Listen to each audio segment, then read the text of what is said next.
Good morning, everybody, and welcome back to another installment of Scott's Selections here for Sunday, August 2nd. Before we get into today's play of the day, quick recap of what happened yesterday. We ended up picking up a nice, easy winner with the over 215.5 in the 76ers and Pacers game. Really not much to worry about at all at any point. Both teams combined for 248 points, went well over the total. And even though the Sixers had a disastrous loss to a Pacers team that was missing Malcolm Brogdon, didn't matter to us as we ended up cashing the over by roughly 30-something points.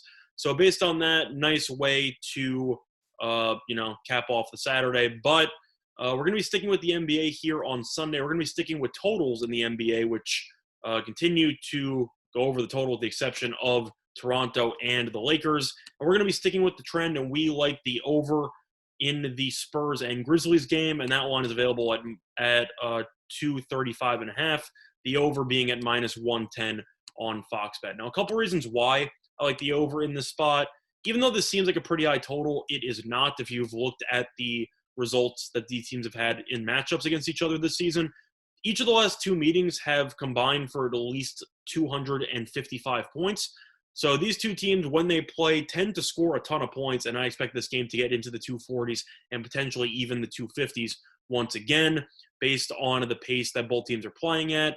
And you might think to yourself, well, the Spurs don't really play at that fast of a pace, and you would be right if this was before the restart.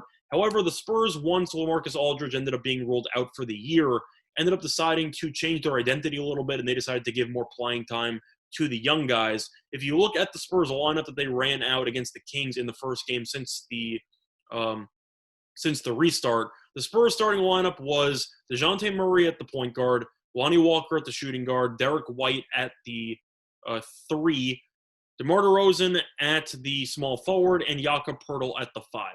So in other words, they had DeMar DeRozan running power forward, and they had 3 young guards who love to push the ball up and down the court as their main backcourt, and they also had Jakob Poeltl as the lone big man in the lineup.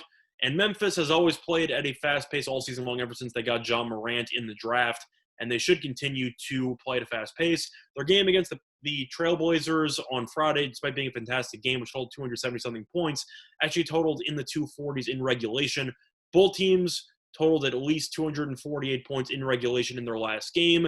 And with the Spurs' new desire to let the young guys kind of run and gun their way down the court, don't really play much defense, try to play a lot of offense, try to play at a very fast pace, I think this game has a great recipe for an over.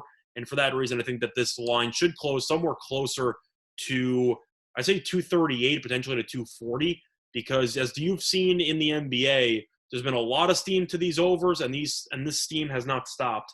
And based on the results yesterday and the day before, where every single game went over with the exception of the Thunder game yesterday and the Raptors game yesterday, I think you should see more steady over money coming in. So for that reason, I think there's value at the 235.5. So just a quick recap for Sunday, August 2nd. The play of the day is going to be the over 235.5, which is available at minus 110 on Fox, and that is in the matchup between the San Antonio Spurs and the Memphis Grizzlies. Other than that, that's going to be the installment of Scott Selections here for Sunday, August 2nd. Good luck to all of you and your respective bets today. Bye, everyone.